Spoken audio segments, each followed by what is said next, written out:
Hello everyone, जय हिंद। Welcome to Jha sir academy for IAS. Guys, यहाँ पे आपको सिविल सर्विसेज की प्रिपरेशन कराई जाती है और हेल्प की जाती है कि आपको किस तरीके से प्रिपेयर करना है। यहाँ पे आपको आपकी प्रिपरेशन को एनहांस करने के लिए कुछ फ्री कंटेंट्स प्रोवाइड किए जाते हैं आपकी प्रिपरेशन के लिए। कहाँ पे आपको यूट्यूब प्लेलिस्ट में मिल जाएगा। आप यूट्यूब पे जब जाएंगे तो आपको वहाँ पे वेरियस प्लेलिस्ट अवेलेबल होंगी, जहाँ पे आपको जो डेली करंट अफेयर्स के लेक्चर्स अपलोड किए जाते हैं आपको उनकी प्रॉपर तरीके से प्लेलिस्ट अवेलेबल होगी। उसी के साथ साथ आपको मंथली प्लेलिस्ट भी मिलेगी करंट अफेयर्स की और ईयरली प्लेलिस्ट भी मिलेगी। और साथ ही जो करंट अफेयर्स डेली बेसिस पे आप लोगों को प्रोवाइड किए जाते हैं उन्हीं की फ्री ऑफ कॉस्ट आपको पीडीएफ्स भी दी जाती है हमारे टेलीग्राम चैनल पे। सो गाइज, अगर आपने टेलीग्राम चैनल ज्वाइन नहीं किया है तो तुरंत डिस्क्रिप्शन बॉक्स में जाइए, वहाँ पे आपको लिंक प्रोवाइडेड होगा जहाँ से आप हमारे चैनल को ज्वाइन कर सकते हैं और वहाँ से आप हमारी सारी पीडीएफ्स का एक्सेस ले सकते हैं। और उसी के साथ साथ गाइज, आप लोगों के लिए एक बहुत ही अच्छा इनिशिएटिव स्टार्ट किया गया है मेंस के प्रीवियस ईयर क्वेश्चन एनालिसिस का।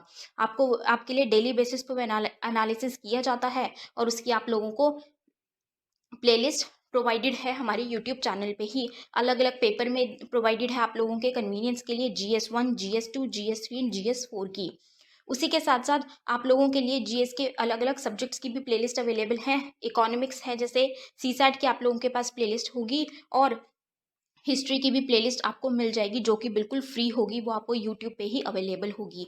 और इन्हीं प्लेलिस्ट में साथ ही साथ नए नए कंटेंट्स भी रेगुलर बेसिस पे ऐड ऑन किए जाएंगे, जिसके लिए आप लोगों को झा सर अकेडमी को रेगुलरली फॉलो करना है और अपनी प्रिपरेशन को एनहांस करना है, right.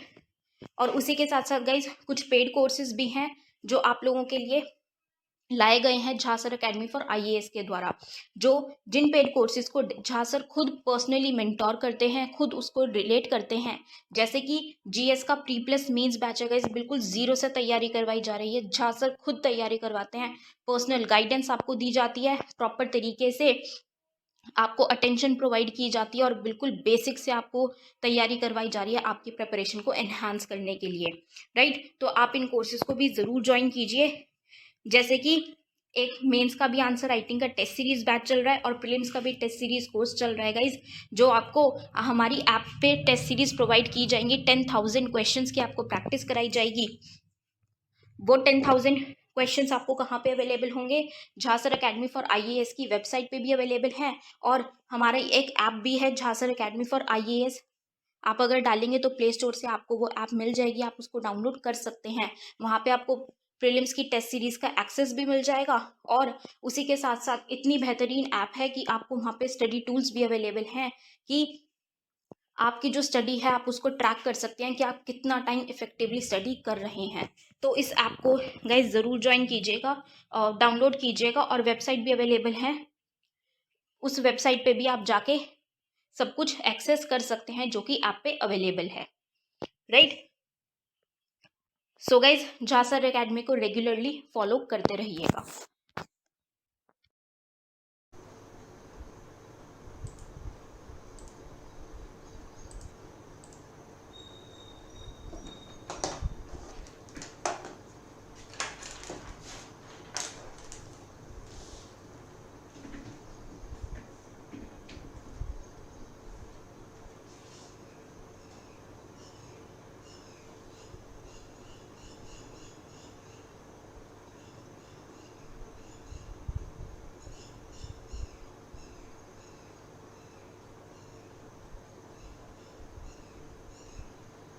Good morning guys, am I audible to all? क्या मेरी आवाज़ सभी को आप आ रही है? तो आप मुस्कुराकर मुझे गुड मॉर्निंग कह सकते हैं और कमेंट बॉक्स में लिख सकते हैं।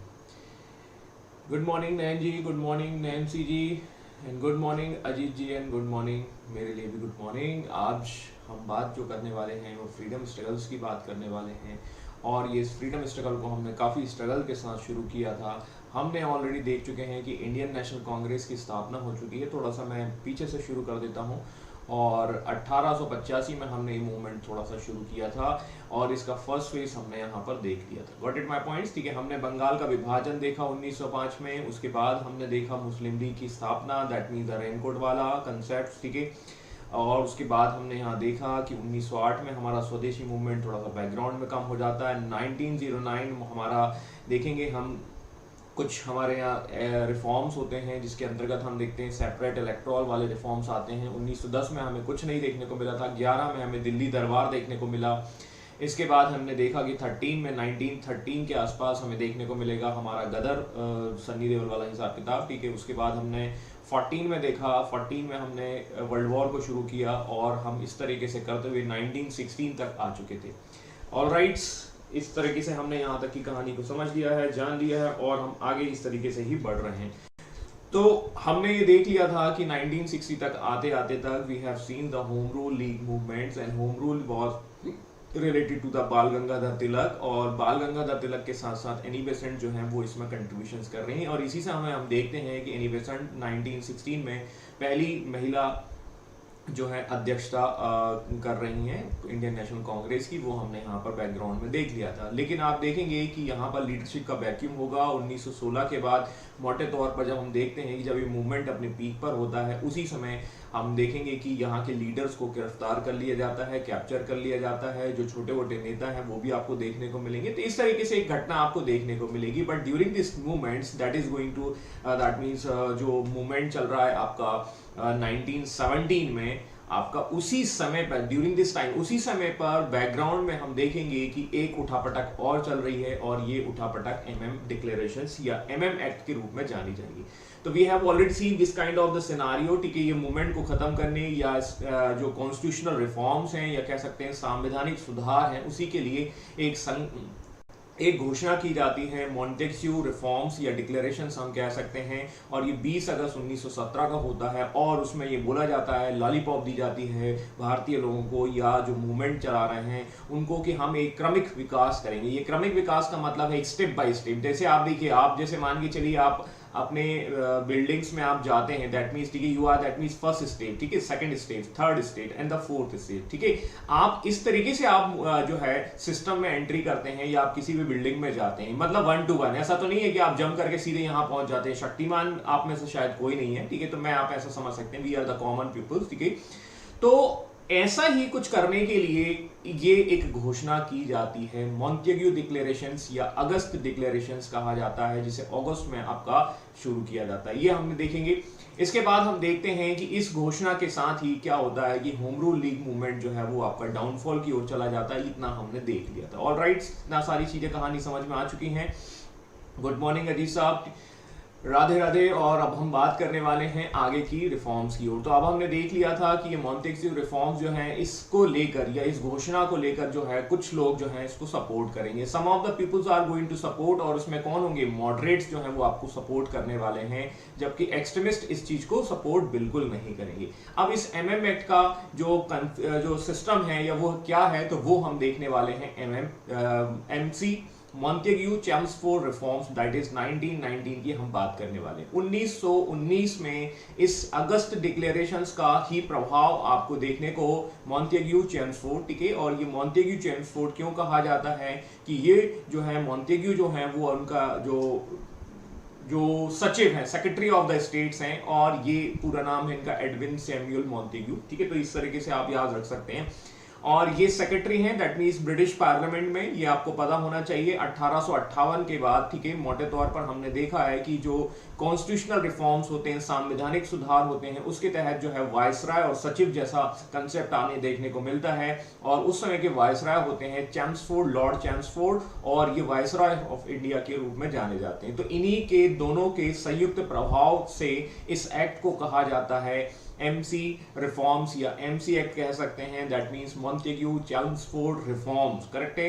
तो इस तरीके से इस रिफॉर्म्स की शुरुआत होती है। बट इस पर प्रभाव किसका होगा? इस पर प्रभाव होगा 1917 में आया अगस्त डिक्लेरेशंस का। अगस्त की जो बात की थी, मतलब वो सीढ़ियां याद रखिएगा, वो सीढ़ियों को हम यहां पर देखने वाले हैं। तो उन रिफॉर्म्स को थोड़ा थोड़ा समझ लेते हैं। हालांकि हम इस रिफॉर्म्स में पीछे हम नहीं जाएंगे,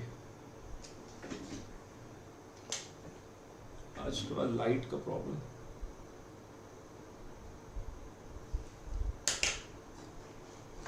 सॉरी, मैं इसको एक काम करता हूँ, इसको हाइड कर देता हूँ, लाइट एडजस्ट करनी पड़ेगी otherwise. Okay, I think this would be better, ठीक है।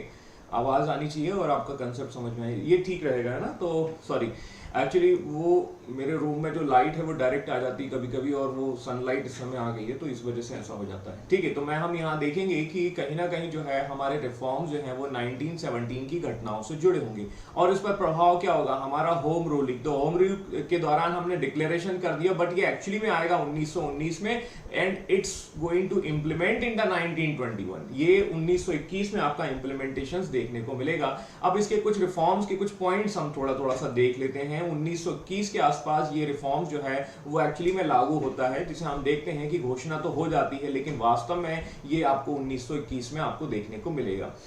अब इस अधिनियम में और क्या क्या है, तो हम ज्यादा डिटेल में तो नहीं जाएंगे क्योंकि ये थोड़ा सा कॉन्स्टिट्यूशनल रिफॉर्म से रिलेटेड है, आपने पॉलिटी में पढ़ा होगा, समझा होगा, बट हम थोड़ा थोड़ा इसको देख लेंगे क्या है। ठीक है, the sole purpose of the act was to ensure Indians of their representations in the government. ठीक है, इस अधिनियम का एकमात्र उद्देश्य जो होता है भारतीयों के प्रतिनिधित्व को सुनिश्चित करना। मैंने आपको अभी ये बताया था कि गवर्नर या कह सकते हैं वायसराय की जो काउंसिल हुआ करती, गवर्नर या viceroy, that is similar like the president of India in current scenario. वर्तमान के राज्य जो आपके राष्ट्रपति हैं उनके समान ये आपको देखने को मिलता है।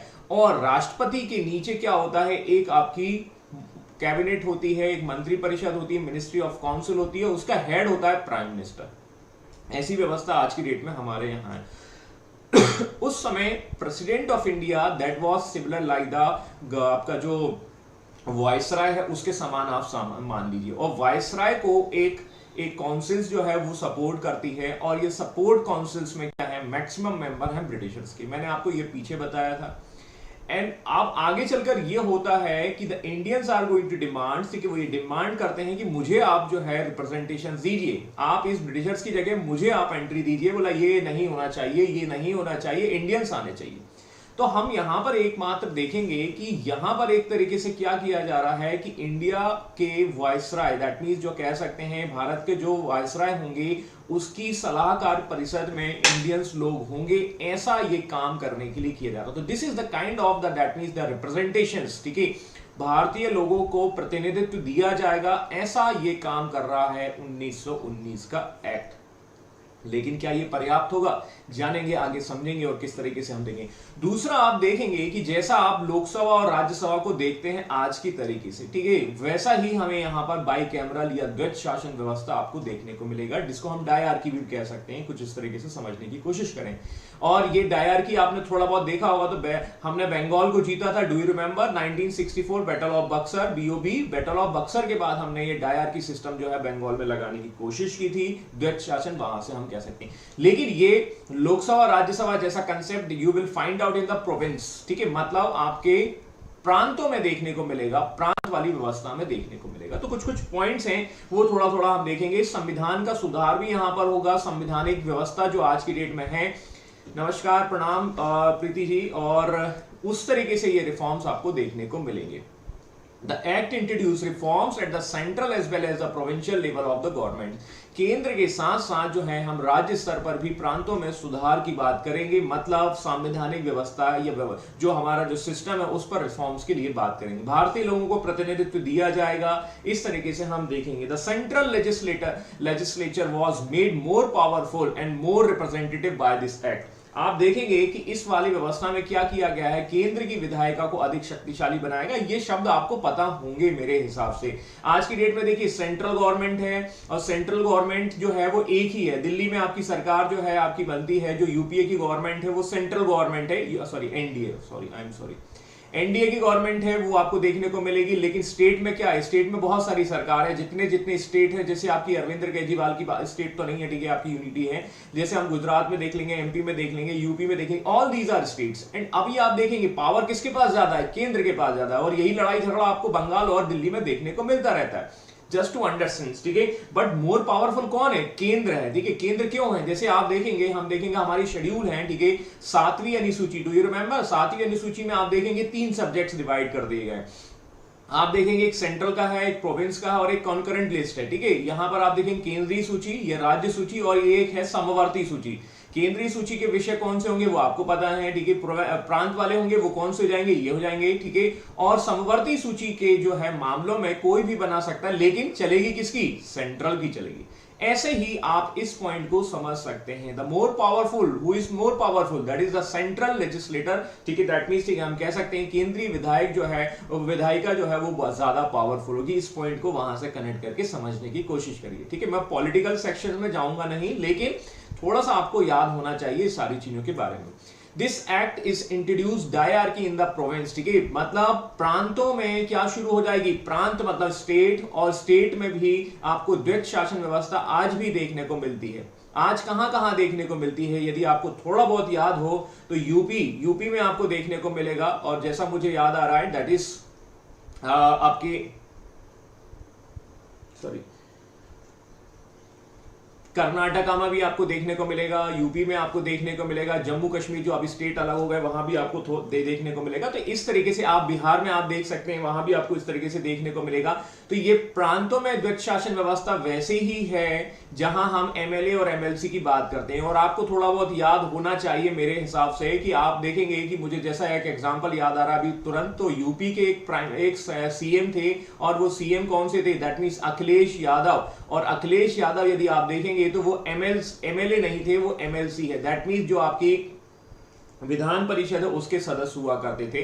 तो इस तरीके से ये वाली व्यवस्था जो है आपको अभी भी देखने को मिल जाती है, और इसकी शुरुआत 1919 में हुई थी, ठीक है, ये आपको समझ में आ चुका होगा। इसके अलावा हम देखेंगे द्विसदनात्मक विधानमंडल, ठीक है। अब ये क्या हो रहा है, ठीक है, this act introduce the bicameral legislator, ठीक है, और ये व्यवस्था जो है द्वैत शासन की व्यवस्था तो हो गई है, ठीक है, उसके साथ साथ 2 सदन बना दिए गए, ठीक है। जैसे आज की डेट में देखो, मैं बार बार इसको कंपेयर कर रहा हूं कहां से, आज की सिनेरियो से, और आज का सिनेरियो आप लोगों को बहुत बेहतर तरीके से पता होना चाहिए, क्योंकि पॉलिटिकल सेक्शन आप लोग पढ़ चुके होंगे मेरे हिसाब से, और उसी से जुड़ा हुआ ये थोड़ा सा सेक्शन है। मैं इतना डिटेल में नहीं जा पाऊंगा यहां पर, ठीक है, बट आप संसद को यदि देखें तो संसद जो है वो आपको देखने को मिलती है, वो इसमें लोकसभा भी है और एक राज्यसभा भी है, ठीक है। तो ये लोकसभा और राज्यसभा, ठीक है, और राज्यसभा जो है हमारा क्या है, अपर हाउस है, ठीक है, हमारा उच्च सदन है, और ये हमारा निम्न सदन है, ठीक है। और इन उच्च सदन और निम्न सदन की जो सदस्यता है, दैट मींस, ठीक है, वो आपको पता है, ये लोअर जो हाउस है, ठीक है, वो कहां से, दैट मींस इसमें आप देखेंगे कि आपका वोटिंग, ठीक है, मतलब आपका कह सकते हैं निर्वाचित सदस्य आते हैं इसमें, ठीक है, और चुनाव के द्वारा जो है यहां पर सदस्य आते हैं। जबकि राज्यसभा में दैट मींस हम देखेंगे इनडायरेक्ट इलेक्शंस आपको देखने को मिलते हैं, यहां पर डायरेक्ट इलेक्शंस आपको देखने को मिलते हैं, मतलब प्रत्यक्ष चुनाव व्यवस्था लोकसभा में देखने को मिलती है, और राज्यसभा में आपको अप्रत्यक्ष देखने को मिलता है। इस तरीके का कंसेप्ट आपको आज की डेट में देखने को मिलेगा। Similarly this concept that was, ठीक है, यहां पर आपको देखने को मिलेगा इस 1919 के एक्ट में, करेक्ट है, इस 1919 के एक्ट में यह व्यवस्था आपको देखने को मिलेगी। थोड़ा सा मैं आपको ये बता देता हूं कि ये जो एमसी एक्ट है, दैट मींस इसके दौरान जो दो सदन आते हैं, एक निचला सदन, ठीक है, जिसको केंद्रीय विधानसभा कहा जाएगा, और उच्च सदन जिसे राज्य परिषद कहा जाएगा, that means the upper house और the council of the states, ठीक है, और इनके क्या क्या स्ट्रक्चर हुआ करते थे। अब देखिए, थोड़ा सा यहां पर जानने की कोशिश करेंगे तो जो लोअर हाउस है वहां पर टोटल 145 सदस्य होंगे, इसको 145 सदस्य होंगे, that is the 145 total member would be present in the lower house, ठीक है, जिसमें से कुछ जो हैं आपके मनोनीत होंगे, दैट मींस, ठीक है, जिनको नॉमिनेटेड किया जाएगा, कुछ इनडायरेक्टली इलेक्टेड होंगे, और इनका जो टाइम पीरियड होगा वो 3 साल का होगा। अभी आप देखिए लोकसभा और राज्यसभा की यदि मैं बात करूं तो लोकसभा और राज्यसभा में आप देखेंगे कि दोनों का नेचर अलग अलग है, ठीक है। राज्यसभा का टोटल, राज्यसभा दैट मींस, ठीक है, उसका टाइम पीरियड अनंत है। समझ में आया कि नहीं है? आई थिंक मुझे जैसा याद आ रहा है 3 अप्रैल 1951 को इसकी फाउंडेशन रखी गई, जब पहली बार हम देखेंगे, और यहां से लेकर इसका कार्यकाल अनंत है। लोकसभा हर 5 वर्ष में डिसॉल्व हो जाती है, ये आपको पता होना चाहिए, लेकिन इसके मेंबर जो होते हैं मोटे तौर पर वो 5 वर्ष तक के लिए रहते हैं, और फिर से नेक्स्ट 5 ईयर्स के लिए इनका इलेक्शंस होता है। राज्यसभा के मेंबर्स का क्या है, 6 ईयर्स है, और 6 ईयर्स दैट मींस, ठीक है, अलग है। तो मोटे तौर पर यहां पर टाइम पीरियड अलग अलग है। वैसे ही लोअर हाउस का जो है वो आपको 3 वर्ष का कार्यकाल देखने को मिलेगा। अब हम इसके थोड़े स्ट्रक्चर्स को देख लेते हैं, ठीक है। तो ये स्ट्रक्चर्स के लिए हम देखेंगे there are the 145 total members, 141 that means nominated, जिसमें 41 जो होंगे वो आपके मनोनीत होंगे, हिंदी में कहा जाएगा मनोनीत, ठीक है। और इनको क्या किया जाएगा, 104 को इलेक्ट या चुनाव के द्वारा चुना जाएगा। समझ में आया कि नहीं आया? ठीक है, जिसमें से कुछ जो है 26 ऑफिसर्स होंगे, दैट में ऑफिशियल होंगे, 15 जो है नॉन ऑफिशियल होंगे। मतलब कहीं ना कहीं कह सकते हैं कि नॉमिनेशंस भी अलग अलग सेक्टर्स में किया जाता है। जैसे हमारे राष्ट्रपति 12, मेरे को जैसा याद आ रहा है, राज्यसभा में 12 लोगों को नॉमिनेट करते हैं और ये कला, साहित्य, लिटरेचर्स अलग अलग डिपार्टमेंट से आते हैं। ठीक है, जैसे आप यदि देखेंगे कि राज्यसभा में अलग अलग लोगों को नॉमिनेट किया जाता है, वैसा ही कंसेप्ट यहां पर आपको देखने को मिलेगा। और 104 जो है 104 जो है आपके जो है चुनाव चुने जाएंगे, and this should be the 52 from the generals, Muslims, Europeans, ये डिफरेंट होंगे। ये आप वहां से देख लेना। जो आप अपना जो कॉन्स्टिट्यूशनल रिफॉर्म्स आप पढ़ते हैं लक्ष्मीकांत में, सबसे पहला पार्ट ये उसी का एक भाग है। ठीक है, तो इसमें ज्यादा डिटेल में नहीं जाएंगे, बट आपको एक चीज समझ में आ चुकी है कि अंग्रेज क्या कर रहे हैं, ब्रिटिश गवर्नमेंट्स क्या कह रही है। ब्रिटिश गवर्नमेंट्स इस एमसी रिफॉर्म्स के तहत इंडियंस लोगों को रिप्रेजेंटेशंस देने की कोशिश कर रही है। ठीक है, और इंडियंस लोगों को रिप्रेजेंटेशंस कैसे दिए जा रहे हैं वो हमें देखने को मिलता है कि इस तरीके से 52 जनरल्स आएंगे। ठीक है, 2 सिखों को भी लाया जाएगा, मुस्लिम्स को भी लाया जाएगा, यूरोपियंस तो हैं ही, उसमें कुछ विशेष वर्ग से। मतलब हम यहां देखेंगे कि ये जो व्यवस्था है वो आपको देखने को मिलेगी पिछले वाले भाग का, दैट मींस जो 1909 में आया था उसी का एक एडवांस वर्जन होगा। दूसरा हम यहां पर एक चीज और देखने वाले हैं कि ये व्यवस्था जो है वो सेपरेट इलेक्टोरल का 2.0 वर्जन होता है। जैसे हम देखते हैं कि क्या होता है कि हमारी एप्लीकेशन अपडेट होती है, उसका सेकंड वर्जन आता है, and this is the reforms of the separate electoral, and we have seen this separate electoral in the previous section in 1909। 1919 में मुस्लिम वर्ग के लिए एक पृथक निर्वाचन व्यवस्था जो है इनके द्वारा शुरू की गई थी, उसी का अगला वर्जन आपको यहां देखने को मिलेगा। और ये व्यवस्था सिख कम्युनिटीज वगैरह और ये अन्य जो वर्ग हैं उनके लिए भी बढ़ा दी जाती है। मतलब आप देख रहे हैं कि ये वही चीज है, लेकिन उसका एक एक्सटेंडेड वर्जन है, जैसा मैंने आपको पीछे बताया था कि ये उसका जो है कनेक्शंस वहां से जुड़ा हुआ है। उद्देश्य क्या है, भारतीय लोगों को कहीं ना कहीं इकट्ठा नहीं करना, और यहां पर वही चीज हम देख रहे हैं। थोड़ी सी चर्चा अपर हाउस की भी कर लेते हैं। अपर हाउस में 60 लोग जो हैं वो काउंसिल ऑफ स्टेट के मेंबर होते हैं, जिसमें इनका कार्यकाल 5 वर्ष का होता है। हाँ, इसमें खास बात यह है कि इसमें केवल पुरुष सदस्य होंगे। ठीक है, बाकी पिछले वाले में हमने देखा था लोअर हाउस में वहां पर महिलाएं भी शामिल थी। यहां पर 27 नॉमिनेटेड है, 33 इलेक्टेड है, और ये अलग अलग वर्ग से आप जोड़कर देख सकते हैं। समझ में आया? तो सिख कम्युनिटीज को यहां पर क्या किया गया है, ठीक है, सेपरेट इलेक्टोरल का जो है एक झुंझुना पकड़ा दिया गया है जो मुस्लिम वर्ग के लिए था, and it was started in 1909। तो दिस इज द सिस्टम। ठीक है, upper house and lower house, ये वाला हमें यहां पर देखने को मिलेगा। इसके अलावा कुछ सब्जेक्ट्स हैं इस रिफॉर्म्स के अंतर्गत, उनको भी डिवाइड कर दिया जाएगा। ये वैसे ही है जैसा मैंने आपको 7th शेड्यूल में समझाने की कोशिश की, 7वीं अनुसूची में आपको समझाने की कोशिश की। 7वीं अनुसूची में आप देखेंगे कि some subjects are reserve for the central, केंद्र के लिए रिजर्व हैं, जैसे सिक्योरिटी। ठीक है, समझ में आया? नेशनल सिक्योरिटी का जो मुद्दा है वो सेंट्रल के पास में है। ठीक है, वैसे ही हम देखेंगे कि स्टेट के पास भी कुछ राइट्स हैं, जैसे पुलिस व्यवस्था, जैसे हम देखेंगे आपका पुलिस लॉ एंड ऑर्डर, ठीक है, that is related to the state उससे संबंधित है। और एक होती है कॉन्करेंट, जिसको हम हिंदी में कहते हैं समवर्ती सूची, और समवर्ती सूची में कोई भी व्यक्ति जो है आपका कानून बना सकता है, जिसके अंतर्गत मुझे जैसा याद आ रहा है शिक्षा, एजुकेशन, ठीक है, आपकी ये सारी चीजें रहेंगी। तो यहां पर क्या हुआ, ताकि लड़ाई झगड़ा ना हो सेंट्रल और प्रोविंस में, या कह सकते हैं कि हमारे विधायकों जो हमारे जो लेजिस्लेटर में है, ठीक है, वहां पर लड़ाई झगड़ा ना हो, तो उन विषयों को क्या कर दिया गया, सेपरेट कर दिया गया। और यहां पर thank you Preeti ji for your comments, ठीक है, कॉम्प्लीमेंट्स। और यहां पर हम देखेंगे कि इन चीजों को, सब्जेक्ट्स को जब अलग अलग कर दिया गया है, जिससे मोर क्लियरिटी हो, मोर ज्यादा क्लियरिटी का मतलब यह है कि ये लड़ाई झगड़ा जैसी स्थिति ना बने। तो आरक्षित विषयों का मतलब यह हो गया कि जिस पर कहीं ना कहीं हम देखेंगे कि हमारे गवर्नर साहब जो हैं वही काम करेंगे। और इसका बहुत अच्छा उदाहरण इस पॉइंट का यदि हम देखेंगे तो वो दिल्ली में ही आपको देखने को मिलता है। दिल्ली में कैसे देखने को मिलता है, वहां पर आपको देखने को मिलेगा एलजी है, और वहां पर आपको देखने को मिलेगा वहां पर सीएम भी है, सीएम मतलब अरविंद केजरीवाल, ठीक है। अभी आप देखेंगे कि सीएम साहब जो है वो कुछ कानून बनाने की कोशिश करते हैं या लॉ बनाने की कोशिश करते हैं। एलजी साहब के पास भी कुछ राइट्स हैं, कुछ सब्जेक्ट्स हैं, उन पर वो बना सकते हैं, ठीक है। आप देखते रहते हैं ये लड़ाई झगड़ा आता रहता है। तो ये सबसे अच्छा उदाहरण है आरक्षित और ट्रांसफर या कह सकते हैं स्थानांतरित विषयों का। Got it my points, ठीक है। तो ये वाली व्यवस्था भी आपको यहीं देखने को मिलेगी, जिसमें हम देखेंगे 1919 एक्ट के द्वैत शासन का परिचय अभी हमने देख लिया है। इसके अलावा गवर्नर को वीटो पावर भी दिया गया। वीटो पावर या ऑर्डिनेंस, यदि मेरे ख्याल से ऐसा याद आ रहा है तो आप देखेंगे 123 जो आपका आर्टिकल है, और उसके तहत क्या है कि आपका आई थिंक 123 है शायद, प्लीज करेक्ट करिएगा यदि मैं कुछ शायद आर्टिकल में गलती कर रहा हूं तो, ठीक है।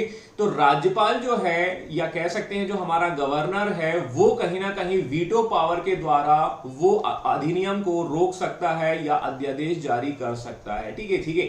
अध्यादेश, ऑर्डिनेंस, बिल, ये सब चीजें आपको पता होनी चाहिए। और इस तरीके से हम यहां पर देखेंगे कि ये पावरफुल जो है, पावरफुल जो बिल है या कह सकते हैं वो जारी कर सकते हैं। ये तो पता ही होगा, दैट मीन्स एक्ट मतलब आपका कानून बन चुका है। बिल, ठीक है, दैट मीन्स ठीक है वो कहीं ना कहीं जो है आपकी विधायिका में है, लेजिस्लेशन में है, ठीक है। और आपका जो ऑर्डिनेंस है वो कहीं ना कहीं अध्यादेश होता है, और ऑर्डिनेंस जो है वो जब सत्र नहीं चल रहा होता है वहां पर उस समय जारी किया जा सकता है। ये पावर किसके पास है? ये हमारे प्रेसिडेंट ऑफ इंडिया और हमारे स्टेट में गवर्नर के पास है। वैसा ही कुछ पावर जो है यहां पर गवर्नर को दे दिया जाएगा। मेरी बात समझ में आई कि नहीं आई? इस तरीके की व्यवस्थाएं आपको देखने को मिल रही हैं इस मॉन्टेग्यू चैम्सफोर्ड अधिनियम में, ठीक है। ये देखो, ये वाला जो कंसेप्ट है that is attach with the constitutional reforms in India, ठीक है। मैंने आपको ये बताया है कॉन्स्टिट्यूशनल रिफॉर्म्स ऑफ इंडिया, क्योंकि यदि ये चीज आपको आसानी से क्लियर है तो ये वाला सेक्शन जल्दी से समझ में आ जाएगा, ठीक है। देखिए क्या है कि इसमें आप देखेंगे दो तरीके से होता है। एक 1773 से 1857 तक होता है, और ये 1858 से शुरू होकर 1947 तक चलेंगे ये वाला। यहां पर आप देखेंगे दैट मीन्स जो है वो आपको रिफॉर्म्स देखने को मिलेंगे that is related to the crown. Crown मतलब कह सकते हैं वो हमारी आंटी जो कह सकते हैं ताज पहन कर बैठी है, ठीक है, जो महारानी जिसकी मैं बात कर रहा हूं उसकी बात यहां पर करें। क्राउन ये होता है क्राउन का शासन, ठीक है, या ताज का शासन कहा जाता है हिंदी में। और यहां पर आप देखेंगे that means the rules of the company, company का शासन। और कंपनी जो है 1757 तक रूल करती है। 58 में जो एक्ट है दैट मीन्स ठीक है आ जाता है, जिसके बाद ये पूरा व्यवस्था है ताज को दे दिया जाता है, क्राउन को दे दिया जाता है। ये रिफॉर्म्स यदि आपको पता है अच्छी तरीके से, you can easily connect this reforms, और ये रिफॉर्म्स यहां पर देख रहे हैं, ठीक है, थोड़ा थोड़ा देख लेते हैं।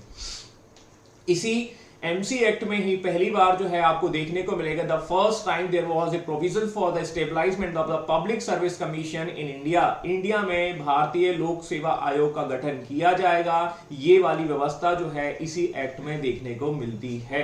और मेरे को जैसा याद आ रहा है 1921-22 में हम देखेंगे कि जब ये देखने को मिलता है, आई थिंक 23 में आपको पहला लोक सेवा आयोग है वो आपको यहाँ पर स्टेबलाइज होते हुए दिखाई देगा। दूसरा हम यहां देखेंगे कि ये मैंने आपको बताया है कि यहां पर सेपरेट इलेक्टोरल का 2.0 वर्जन आपको देखने को मिलेगा। पंजाब में सिखों, मद्रास में गैर ब्राह्मणों के लिए पृथक निर्वाचन व्यवस्था का विस्तार कर दिया गया। जो व्यवस्था केवल मुस्लिम वर्ग के लिए थी, जो हमने 1909 में देखा था, वही चीज जो है वो इसको बढ़ा दिया जाएगा। किसके लिए? सिखों के लिए और नॉन ब्राह्मण्स के लिए आपको देखने को मिलेगा। तो ये व्यवस्था से समझ में आ रहा है कि अंग्रेज जो है वो कुछ नहीं कर रहे हैं, सेपरेट इलेक्टोरल का अगला वर्जन लेकर आ गए। यही सेपरेट इलेक्टोरल 1919 में पहला वर्जन आया, दूसरा 1919 में आपको देखने को मिला, और इसके बाद आपको 1932 में फिर देखने को मिलेगा। तो just do connect this scenario, और इस तरीके से हम देखेंगे। इसके अलावा मॉन्टेग्यू चैम्सफोर्ड 1919 में एक प्रोविजन और किया गया, जो वो ये है कि अगले 10 वर्ष बाद, that means the next coming 10 years we will discuss, we will that means ठीक है इन्वेस्टिगेट, हम थोड़ा सा ये जांच करने की कोशिश करेंगे कि भारत में जो कॉन्स्टिट्यूशनल रिफॉर्म्स हो रहे हैं, जो संवैधानिक सुधार हो रहे हैं, वो कैसा चल रहा है, हम इसकी जांच करेंगे, ठीक है। और इसी जांच के लिए क्या किया जाएगा, इस जांच को जो है हम 1929 में करने की कोशिश करेंगे। अब दैट मींस नेक्स्ट 10 years, ठीक है। ये कुछ ऐसा प्रोविजन बनाने की बात कही गई, किसमें? इस एक्ट में। और थोड़ा सा आपको ध्यान देना होगा कि इसी से संबंधित है हमारा साइमन कमीशन। थोड़ी सी महक मैं आपको बता देता हूं, हलवा तो आपका साइमन कमीशन के रूप में आपको बाद में देखने को मिलेगा। अजीत जी, यू आर वेरी राइट, ठीक है। और ये हलवा जो है उसकी महक यहीं से आना शुरू हो जाएगी। ये हलवा जो आपको मिलेगा 1927 में, लेकिन ये भारत में पहुंचता है 1928 में। और ये कनेक्शन जो जुड़ा हुआ है वो एमसी एक्ट से ही जुड़ा हुआ है, जिसमें कहा गया कि 10 वर्ष में जो है हम जो है इन सुधारों या चीज की जांच करेंगे। लेकिन क्या होता है कि 1927 में ही ये कमीशन अपॉइंट कर दिया जाता है, मतलब 2 वर्ष पहले। 29 में आना चाहिए था, लेकिन 27 में ये रिफॉर्म्स कर दिया जाता है। इसे जानने के लिए देखिए आने वाले एपिसोड्स, ठीक है। तो साइमन कमीशन कब आएगा ये थोड़ा सा मैंने आपको बता दिया है, क्यों, कहां, कैसे, इस पर चर्चा हम बाद में करेंगे। लेकिन कनेक्शन जोड़ने के लिए मैंने आपको थोड़ी सी महक बता दी है। तो हलवा बनेगा, समय पर बनेगा, लेकिन थोड़ा सा उसको कनेक्ट करके देखिएगा, क्योंकि थोड़ा सा इंतजार करेंगे तो उसका टेस्ट भी अच्छा होगा। इतना समझ में आ चुका होगा आप लोगों को, ठीक है। कहानी समझ में आ रही है तो बता दीजिएगा मुस्कुराकर, ठीक है। और ये हमने कुछ विषयों को देख लिया है। अब थोड़ा सा उसके आउटकम्स को देख लेते हैं कि इस पर क्या रिएक्शन होता है। मैंने आपको बताया कि 1916 में आपका एचआर मूवमेंट्स या होम रूल लीग मूवमेंट चल रहा है, और 1917 तक आते आते तक, ठीक है, अगस्त डिक्लेरेशन हमने यहां देखा, और इसी का प्रभाव 1919 के हमारे एमसी एक्ट में आपको देखने को मिलेगा। मॉन्टेग्यू चेम्सफोर्ड अधिनियम जो है वो 1919 में इस तरीके से देखने को मिलेगा। अब यहां पर एक चीज और देखने को मिलेगी कि इसी के साथ साथ, ठीक है, दैट मींस, ठीक है, हमें इसके रिएक्शंस को भी देखना है। ये एमसी एक्ट का रिएक्शंस क्या होने वाला है, ठीक है। Some of the peoples are going to support, ठीक है, क्या इसे लोग सपोर्ट करेंगे या कुछ लोग जो है इसका विरोध करेंगे, ठीक है। अब आप देख लीजिए कि कहां यहां से कनेक्ट करने की कोशिश करिए तो मॉडरेट और एक्सट्रीमिस्ट, ठीक है, मैंने इस तरीके से आपको बात बताता हूं, ठीक है। तो मॉडरेट्स मतलब उदारवाद हो जाएंगे, एक्सट्रीमिस्ट मतलब कह सकते हैं गरम वाले हो जाएंगे, और उदार वाले को लिए तो क्या है, ये तो एक कह सकते हैं एक गुड सिचुएशन है। बोला यही तो डिमांड हम कर रहे थे। और यहां पर हम देखेंगे कि इस एक्ट का जो है कहीं ना कहीं हम कहेंगे कि इस एक्ट को सपोर्ट करने वाले हैं कौन, हमारे moderates. And moderates will enjoy this. बोला कि यही तो हम मांग रहे थे, ठीक है, that means that is the party time for us, ठीक है। ये कहीं ना कहीं हमारे लिए पार्टी का समय है, और इस तरीके से ये सिचुएशन आपको देखने को मिलेगी। लेकिन क्या गरम पंथ वाले जो है इसको मांगेंगे, ठीक है, बिल्कुल नहीं। बोल हम तो स्वशासन मांग रहे थे, हम तो हमारा स्वशासन मांग रहे थे, ठीक है, आपने जो है थोड़ा बहुत दिया, लेकिन हम उससे संतुष्ट नहीं है, ठीक है। तो थोड़ा सा यहां उसको समझ लेते हैं by this kind of the dialogues, ठीक है। एक पब्लिक रिएक्शन हम थोड़ा सा देख लेते हैं कि कांग्रेस जो है 1918 में इस चीज पर डिक्लेरेशंस करने के लिए, इस चीज पर डिस्कशन करने के लिए एक सेशन लेती है बॉम्बे में, जिसमें हसन इमाम जो है उसकी अध्यक्षता करते हैं, और उन्होंने फाइनली जो है उस पर डिस्कशन किया, और उसके बाद ये बताया जाता है this is very disappointing and dissatisfactory for us, ठीक है, ये हमारे लिए बहुत ही निराशाजनक और असंतोषजनक है। ये रिफॉर्म जो है वो एक तरीके से झुंझुना पकड़ा दिया गया है, जैसे छोटे से बच्चे को जो है आप जो है उसको खुश करने के लिए कुछ ना कुछ पकड़ा देते हैं, ठीक है, वो उस चीज में खो जाता है और वो रोना बंद कर देता है। कुछ ऐसी ही प्रतिक्रिया कांग्रेस की रही, और इस तरीके से हम यहां पर देखते हैं। And how about the other leaders, ठीक है, द मॉन्टेग्यू रिफॉर्म्स के बारे में जो है बाल गंगाधर तिलक कहते हैं this is that is the unworthy and disappointing, ठीक है, सन डॉन, ठीक है, दैट मींस कह सकते हैं कि एक सुबह तो हो रही है, दैट मींस, ठीक है, एक धूप तो आ रही है, लेकिन एक सुबह तो हो रही है लेकिन इसमें धूप नहीं है। तो मतलब समझ में आया कि नहीं आया? जैसे बादल जो है, बादलों में जो है सन छुप जाता है, तो अभी उजाला तो हो रखा है, ठीक है, लेकिन कहीं ना कहीं क्या है, आपको पर्याप्त धूप नहीं मिल रही। कुछ मौसम ऐसा ही आज की डेट में हो रहा है, ठीक है। तो बादलों के पीछे सन छुप गया है। बाल गंगाधर तिलक कह रहे हैं कि ऐसी सुबह हो रही है, ऐसा हमें इस एक्ट में दिखाई देता है। This is the dialogue, that means हम कह सकते हैं कि कुछ इस तरीके से वो कहानी की बात कर रहे हैं। Same kind of the things, ठीक है, that is Annie Besant this saying that, वो भी यही कहती हैं कि जो कुछ आपने बताया, जो कुछ है वो हमारे यहाँ के लिए तो एक्सेप्टेबल नहीं है, भारत को स्वीकार करने योग्य बिल्कुल नहीं है। हाँ, इंग्लैंड के प्रस्ताव जरूरी है, क्योंकि ये किसके फेवर में है? ये इंग्लैंड के फेवर में है, इंडिया के फेवर में तो बिल्कुल नहीं लगता है, ठीक है। तो ये एक तरीके से रिफॉर्म्स, एक तरीके से सिचुएशंस आपको देखने को मिल रही है इस एक्ट के बारे में। लेकिन कुछ लोग इसको पसंद भी कर रहे हैं, और पसंद करने वाले लोग हैं सुरेंद्र नाथ बनर्जी, क्योंकि do you remember Surendra Nath Banerjee, he was the great leaders of the moderates and he was that means accepting the, कहीं ना कहीं उन्होंने बोला कि यस ये तो बहुत ही अच्छा है, हम तो इसी चीज की मांग कर रहे थे, हम पॉलिटिकल राइट्स की मांग कर रहे थे, और हमारे यहाँ पॉलिटिकल राइट्स की जो कंसेप्ट है उसको आपने क्या कर दिया, इंक्रीज कर दिया है। आई एम वेरी हैप्पी, ठीक है, and this is the very that means acceptable situations, कहीं ना कहीं ये स्वीकार योग्य है, और ये सिचुएशंस हमें यहाँ पर देखने को मिलेगी। हमने यहाँ पर इसी चीज के लिए तो डिमांड करते आए हैं। तो ये है एक पक्ष, और ये है उसका एक दैट मींस ठीक है दूसरा पक्ष, जो ये बताता है कि ये एमसी एक्ट किस तरीके से होता है, ठीक है। अब हम जो है मोटे तौर पर कांग्रेस के उस चरण की ओर पहुंच चुके हैं, उस स्टेज की ओर पहुंच चुके हैं जहां हमें हमारा कैप्टन देखने को मिलेगा, और वो हमारा कैप्टन कौन है, महेंद्र सिंह धोनी, क्योंकि वर्ल्ड कप तो इसी की लीडरशिप में आपको देखने को मिलेगा। मतलब हमारा गांधी युग, और we are going to enter in the third stage. थोड़ा सा मैं बैकग्राउंड की ओर चला जाता हूं, ठीक है। 1885 से 1905 का हमने फर्स्ट स्टेज देखा है, और इस फर्स्ट स्टेज में हमने मॉडरेट्स का इंपैक्ट देखा, ठीक है। सेकंड स्टेज में हमने देखा कि हमें यहां पर देखने को मिलेंगे 1905 से 1919 तक का समय हमने तय कर लिया है, और यहां पर हम एक्सट्रीमिस्ट को देखेंगे, और एक्सट्रीमिस्ट में हमने कौन कौन से मूवमेंट्स को देख लिया है। Veteran Congress, veteran Congress that means कह सकते हैं कि यहां पर आप इस तरीके से समझने की कोशिश करिए, दैट मीन्स कि जो सीनियर लीडर, आप ऐसा समझ लीजिए कि he was that is one of the very senior leader of, and he was the that is one of the founder member of the Indian national Congress, that means the veteran Congress, ठीक है।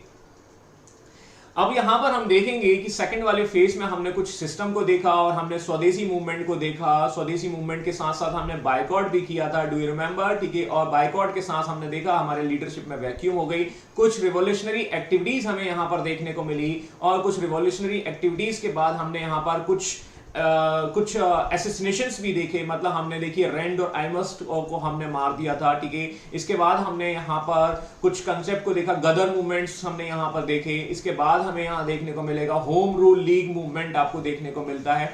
तो ये सारा का सारा कंसेप्ट बैकग्राउंड में चल रहा है। 1919 तक की ये कहानी हमें बताती है, करेक्ट है। अब हम एंटर करने वाले हैं 1919 के बाद के सेक्शन में, and this was handled by the none other than the name is called the Mohandas Karamchand Gandhi, ठीक है। यही है हमारा एमएसडी, ठीक है, ध्यान देना, ठीक है।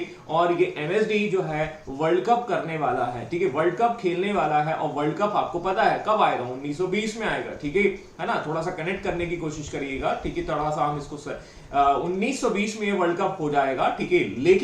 लेकिन यदि आपको थोड़ा बहुत याद हो कि वर्ल्ड कप में बिना तैयारियों के नहीं जाता, without kind of the any preparations you can not गो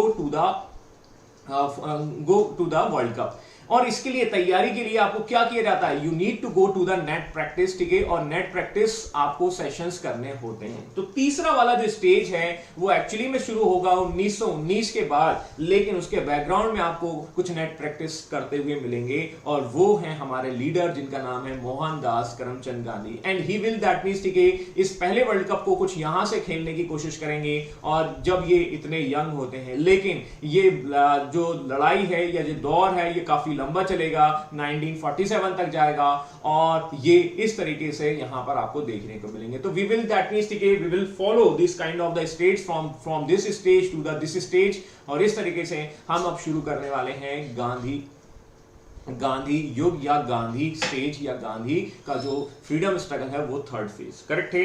तो मैंने आपको बताया कि भाई बड़ा लंबा सफर हमें तय करना है, कि यहाँ पर आप सर के बाल देखेंगे, यहाँ पर आप सर के बाल चले जाएंगे, यहाँ चश्मा नहीं है, ठीक है, लेकिन यहाँ चश्मा लग जाएगा, ठीक है। पहनावे में भी काफी परिवर्तन आ चुका है। सोसाइटी में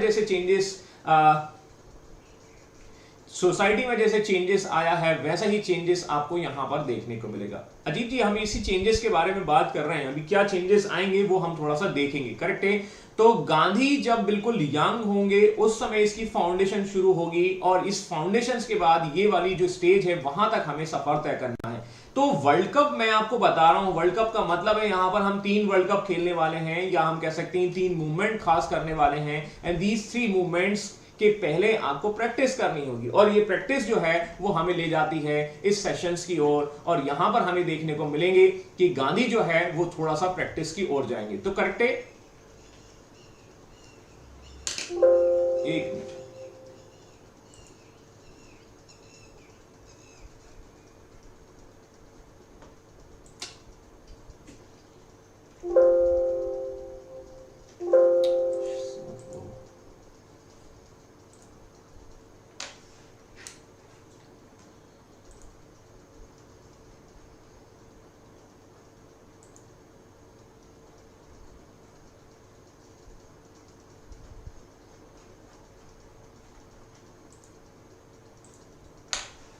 चलिए, तो गांधी जी को हम थोड़ा सा समझ लेते हैं पहले। और गांधी जी की जो एंट्री है वो 1915 में इंडिया में होती है, लेकिन थोड़ा सा उनके बारे में जान लेते हैं, जैसा कि हम बचपन से पढ़ते आए हैं, लेकिन फर्स्ट बस थोड़ा सा उसको रिवाइज कर लेते हैं, और रिवाइज करने के बाद थोड़ा थोड़ा सा उसकी चर्चा कर लेते हैं, ठीक है। हालांकि इसमें हम ज्यादा डिटेल में नहीं जाएंगे और किस तरीके से ये गांधी जो है देखने को मिलते हैं। You will find out that is the born, ठीक, इन 1869, 2 अक्टूबर 1869 में पोरबंदर गुजरात में हमारे गांधी जी, हमारे जो कैप्टन है, उनका जो है जन्म होता है, सबको पता है। गांधी जी 2 अक्टूबर that is celebrated as a World International Day of the Non-Violence, ठीक है, मतलब विश्व अहिंसा दिवस, that was celebrated on the, भाई गांधी बहुत इंपॉर्टेंट है। गांधी का जन्म हो रहा है अहिंसा दिवस के साथ, ठीक है।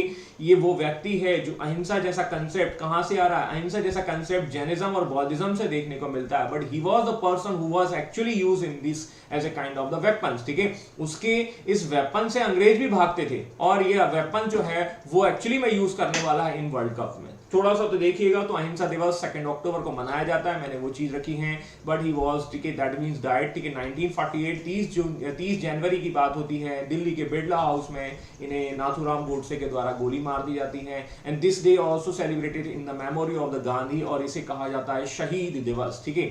और शहीद दिवस के रूप में इसे घोषित किया गया गवर्नमेंट के द्वारा, ये आपको पता होना चाहिए। तो जिस दिन व्यक्ति पैदा हो रहा है वो भी एक खास दिवस, जिस दिन व्यक्ति खत्म हो रहा है वो भी एक खास दिवस, ठीक है। जो व्यक्ति आपके नोट में पाया जाता है तो वो खास ही होगा, ठीक है, तो उसकी आइडियोलॉजी खास होगी, ठीक है, और हम इन्हें हमारे राष्ट्रपिता के रूप में जानते हैं। ये सब आपको चीजें पता हैं, ठीक है, हम इस पर ज्यादा चर्चा नहीं करेंगे। तो मैं सिर्फ ये कह रहा हूं कि ये सेक्शन बहुत इंपॉर्टेंट है। Gandhi is very important because he is present in the each and everywhere, ठीक है। जो व्यक्ति आपके नोट में पाया जाता है तो वो आपके सब्जेक्ट्स में क्यों नहीं पाया जाएगा, और सब्जेक्ट्स मतलब सभी सेक्शंस में देखने को मिलेगा। गांधी के नाम से आप देखेंगे मनरेगा, ठीक है, मनरेगा आपको देखने को मिलेगा। इथिक्स में देखेंगे an eye for an eye make the whole world blind, ठीक है, आपको इथिक्स में भी देखने को मिलेगा, ऐसे में भी आपको देखने को मिलेगा, जीएस फर्स्ट में भी आपको, जीएस फर्स्ट की तो हम बात ही कर रहे हैं। और गांधी खास है तो थोड़ा सा उसको हम देखेंगे। इनके पिता का नाम होता है Mohandas, that means sorry Karamchand, और इसीलिए इनको एमकेजी के नाम से हम जानते हैं। तो मोहनदास करमचंद गांधी, ठीक है, he was the Diwan of the Porbandar. Porbandar आपको पता ही है, that means in the Gujarat, ठीक है। ये एक थोड़ा सा रिच फैमिली से बिलोंग करते हैं, अच्छी फैमिली से भैया, तभी तो उस जमाने में, ठीक है, हम देखेंगे कि भैया पढ़ने चले जाएंगे कहाँ पर, एडवोकेट की परीक्षा देने, ठीक है, और ये बैरिस्टर बन जाते हैं, ठीक है, तो पढ़े लिखे हैं, ठीक है, थोड़ा सा आप समझ सकते हैं कि फैमिली अच्छी बिलोंग से होती है, ठीक है। ही वाज उनकी जो मदर हैं वो एक पायस लेडी, दैट मीन्स एक पवित्र महिला, या घर की वो कह सकते हैं आपकी गृहिणी होती हैं, पुतली बाई। और यहाँ पर पॉइस लेडी का मतलब ये है कि एक्चुअली ये रिलीजियस इन्फ्लुएंस बहुत ज्यादा होता है इनका, रिलीजियस मतलब प्रभाव बहुत ज्यादा होता है। ये आपकी इन्हीं का प्रभाव जो है इनकी विचारधारा पर देखने को मिलेगा, आइडियोलॉजीज पर देखने को मिलेगा। तो गांधी पर जो है इनकी मदर का प्रभाव बहुत ज्यादा देखने को मिलता है, और पुतली बाई बहुत ही धार्मिक रिलीजियस महिला है, और वो रिलीजियस कंसेप्ट भी आपको देखने को मिलता है। जैसे मैंने आपको अहिंसा समझाया, ठीक है, तो अहिंसा जो है वो आपको जैन और बौद्ध का कंसेप्ट देखने को मिलेगा, and he was using this kind of the concept, ठीक है। बाकी जब विचारधारा पढ़ते हैं तो काफी चीजें आपको देखने को मिलती हैं, जिसके अलावा ये जो क्रिश्चियन रिलीजन उससे भी काफी प्रभावित होते हैं। इसके अलावा बहुत सारी चीजें हैं जो इनको प्रभावित करती हैं, बट मदर का नाम जो है वो ये ज्यादा आपको देखने को मिलेगा। 1888 के बाद होता है, ठीक है, 1888 के आसपास की बात होती है। मोटे तौर पर ये क्या है, लंदन जाते हैं, और लंदन में क्या करने जाते हैं आपको पता है, यूनिवर्सिटी कॉलेज लंदन में कानून की पढ़ाई के लिए चले जाते हैं, एडवोकेट बनने के लिए चले जाते हैं। ये आपको पता है कि भाई एडवोकेट बनना है, उस समय का ट्रेंड में चल रहा होता है। मैंने आपको पहले ही बताया कि जो कुछ भी बनेगा वो क्या करेगा, वो इंजीनियरिंग में एडमिशन ले लेगा। आज के जमाने में वैसे ही क्या होता था, वो व्यक्ति जो है, हर व्यक्ति क्या करता, एडवोकेट में एडमिशन ले लेता था। क्या बनोगे, वकील बनोगे, बोला क्या करना है, बोला। तो गांधी जी भी वैसे ही थे। यदि आप इनकी बुक पढ़ेंगे या थोड़ा सा जानने की कोशिश करेंगे, my experiment with my truth, ठीक है, मतलब सत्य के साथ मेरे प्रयोग, उन सत्य के साथ मेरे प्रयोग में देखने को मिलता है कि बहुत शाय होते हैं। अब ये देखो, जो व्यक्ति शर्मीला होता है वो कहीं ना कहीं जो है वो क्या वकालत करेगा, या कह सकते हैं कि वो क्या आपका अपने दांव पेच करेगा। तो ये इनकी कहानी ऐसी लुढ़कते हुए शुरू होती है, ऐसा समझ लीजिए। बट ये व्यक्ति जो है आपको जो है वर्ल्ड कप दिलाने वाला है, ये आपको पता भी नहीं है, ठीक है। तो वैसे ही जैसे ही आप देखेंगे महेंद्र सिंह धोनी, ठीक है, महेंद्र सिंह धोनी के बारे में यदि आप देखें तो ही वाज दैट मींस, ठीक है, वो फुटबॉलर थे, गोलची थे, ठीक है। फुटबॉल में भी क्या करते थे, दैट मींस कि खेलते नहीं थे, वो गोलकीपर थे। और वही व्यक्ति क्या करेगा, वो कैप्टन बन के आपको क्या कर सकते हैं, कूल बन के, ठीक है, आपको वर्ल्ड कप दिला देगा। तो ये थोड़ा सा आपको देखने को मिलेगा। अजीत जी, आपको मेरी बात समझ में आ गई होगी। वो चेंजेस क्या है वो हम यहाँ पर देखने वाले हैं। We are going to think, that means ठीक है, वो चीजें सिंक क्या होने वाली हैं वो हम थोड़ा थोड़ा देख रहे हैं। इसके बाद हम देखते हैं 1888 में ये जाते हैं और उसके बाद 1893 के आसपास ये इंडिया लौट आते हैं। ठीक है, he was came back in India. ठीक है, इंडिया में आ जाते हैं और ये जो है मुंबई या कह सकते हैं बॉम्बे स्टेट में अपनी दुकान खोल लेते हैं। ठीक है, गुजरात और बॉम्बे एक हुआ करता था और बॉम्बे में जाके अपनी दुकान खोल लेते हैं और दुकान खोलकर वहां पर बैठ जाते हैं। लेकिन अब आप बता सकते हैं, ठीक है, नया नया बंदा आया है, ठीक है, पढ़ाई तो कर लिया है, लेकिन ये बहुत ही शर्मीले होते हैं और इनकी दुकान जो है वो कुछ खास नहीं चल रही होती है। और जब कोई खास नहीं चल रही होती है तो ये वहां पर मक्खी मार रहे हैं, ऐसा आप समझ लीजिए। वहीं पर इनके पास क्या होता है, एक व्यक्ति आता है, दैट मीन्स ठीक है, बोला यार कि हमारे साथ चलोगे। बोला कहाँ चलना है। ठीक है, बोला आपको हमारे साथ जो है हमारा एक केस लड़ना है। ठीक है, बहुत अच्छी बात है। ठीक है, हमारे लिए तो क्या है, ये तो एक सोने पर सुहागा है, हम तो यहाँ कुछ नहीं कर रहे हैं। ठीक है, लॉकडाउन में बैठे हुए हैं। ठीक है, okay okay okay okay, sorry sorry Rajiv ji, मैं समझ गया। ठीक है, आपकी बात क्या चेंज आया। Okay okay, that means you are just commenting on the face of the Gandhi, है ना। यस, ठीक है भाई, चेंज आएगा। देखिए, चेंज इसीलिए आएगा क्योंकि वो व्यक्ति कुछ ऐसा कर रहा है जिसको हमने अभी तक देखा नहीं है। ठीक है, और मेरा व्यक्तिगत अनुभव है कि इनिशियली आई वाज थिंकिंग मजबूरी का नाम गांधी, बट नहीं। ठीक है, एक्चुअली मजबूरी का नाम गांधी नहीं, एक्चुअली उस बंदे में कुछ तो था जिस वजह से जो आपके नोट में भी पाया जाता है। ठीक है, और आप डेली उसको देखते हैं। समझ में आया कि नहीं आया। ठीक है, तो यहां पर हम देखेंगे कि इनकी दुकान जो है थोड़ी बहुत चल रही है। ठीक है, लेकिन इतना कुछ अच्छा नहीं हो रहा है। और वहीं पर एक व्यक्ति आता है, बोला हम तुम्हारे एक केस देंगे।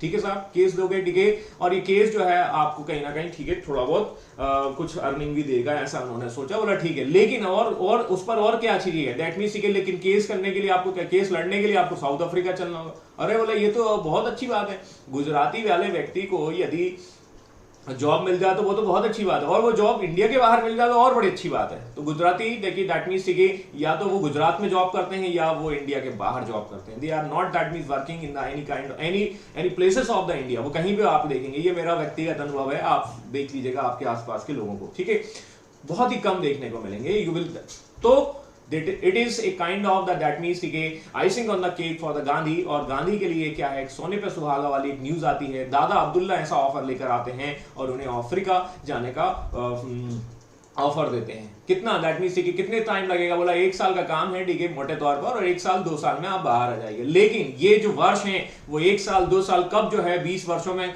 आपके कन्वर्ट हो जाते हैं, वो आपको देखने को मिलेगा। 20 नहीं, एक्चुअली 22 वर्ष हो जाते हैं। तो 1893 से 22 वर्ष आप देखेंगे तो यहां पर आपको देखने को मिलेगा मोटे तौर पर 1915 के आसपास, ठीक है, देखने को मिलेगा। तो मोटे तौर पर जो सिंगल डिजिट की बात हो रही है, that is going to convert in the double digit. ठीक है, और ये वहां पर गांधी के स्ट्रगल की शुरुआत होती है।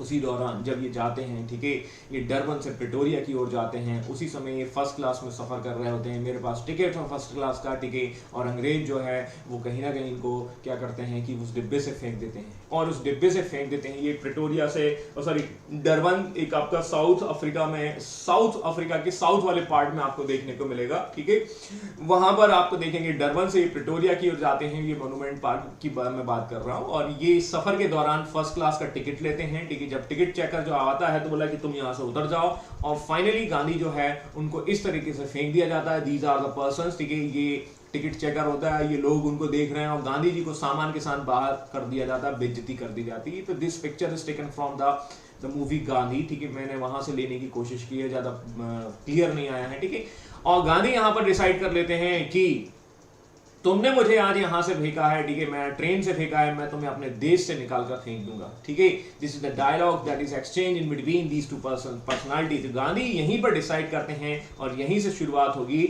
हमारे सत्याग्रह की। तो दिस इज द पिक्चर्स, ठीक है, that is related to the Gandhi. ठीक है, और ये वहां की स्टेशन जो मैं बात कर रहा हूं, वहां पर आपको देखने को मिलेगा the birth place of the Satyagraha. ठीक है, और एक गांधी की शुरुआत की कुछ तस्वीरें हैं वो हम देख रहे हैं, और बाद में जाकर हमारे जो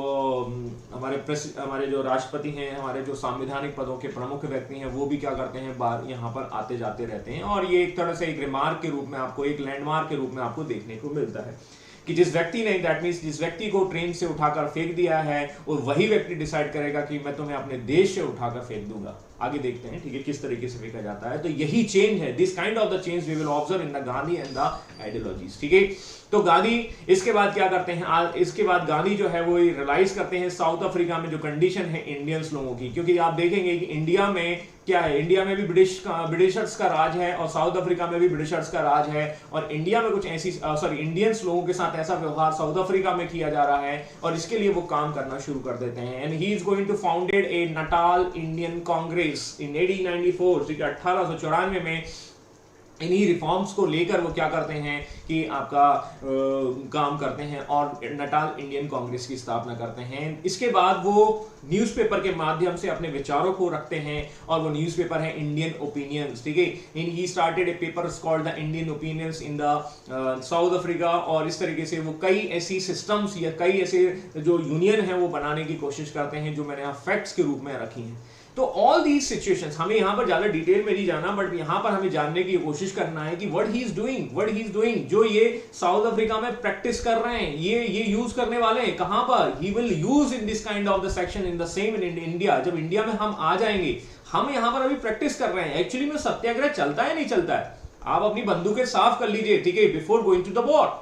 आपको अपनी नेट प्रैक्टिस करनी है, आप अपने बैट अपने पैड्स को ठीक कर लीजिए, ठीक है, अपने हेलमेट को ठीक कर लीजिए। आपको वर्ल्ड कप खेलना है, वर्ल्ड कप कहां खेलना है, इंडिया में खेलना है, और you are doing some kind of the practice in the South Africa and he was using this system, ठीक है। तो मोटे तौर पर साउथ अफ्रीका में आप ये शुरुआत करते हैं। इंडिया में भी आपको जब वर्ल्ड कप खेलना है, उसके पहले भी आप 3 war, that means Champaran Ahmedabad को खेला करेंगे, और इसके बाद आप जाएंगे कहां की ओर, वर्ल्ड कप की ओर। तो पिक्चर अभी बाकी है मेरे दोस्त, ठीक है, ये पिक्चर जो है वो थोड़ी सी चलेगी, और अभी हम जो है नटाल में फिनिक्स सेटलमेंट या एक आश्रम की स्थापना करते हैं, जिसका उद्देश्य जो है सादा जीवन उच्च विचार, गांधी जी तो आप देखते हैं थोड़ा सा।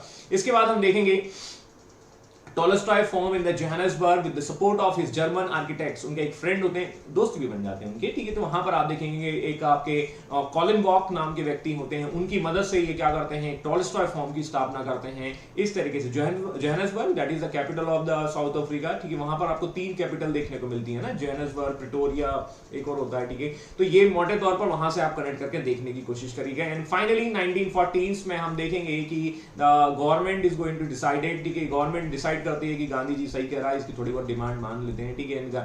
The South African government is going to surrender in front of the Gandhi, और गांधी की डिमांड को मान लिया जाता है। और जब मांग लिया गया तो गांधी वहां क्या करेंगे, ठीक है, हमारा काम खत्म है, अब हम जाते हैं अपने देश को, हमारा वतन की ओर जाते हैं, और हमारा वतन कहाँ है, इंडिया में है। और हमारे वतन की ओर जब ये आएंगे तो 1915 में 9 जनवरी का समय होता है। 1915 जब ये शिप में आते हैं तो कई लोग जो है इनसे मिलने आते हैं, बोले बहुत क्या काम किया हो साउथ अफ्रीका में, आपने बहुत बढ़िया काम किया है, पीपल वांट टू सी, ठीक है, वो देखना चाहते हैं गांधी कौन है।